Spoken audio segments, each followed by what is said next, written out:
மெரிட்டில் pass பண்ணி இன்டர்வியூவில் select ஆகி நம்பர் 1 கண்ட்ரியில் நம்பர் 1 கம்பெனியில் நம்பர் 1 சீட்டில் இருக்கிற எனக்கு எவ்வளவு ஏறம்.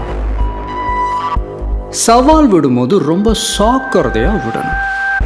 அது என்ன சொன்னீங்க? பிராண்டிங். அந்த பிராண்டை அழிக்கிறதுல தான்டா நான் ஸ்பெஷலிஸ்ட். இப்ப சொல்றேன் மிஸ்டர் 2, உனக்கு மேல இருக்கிற 1 அதான் உன் தலைவன்.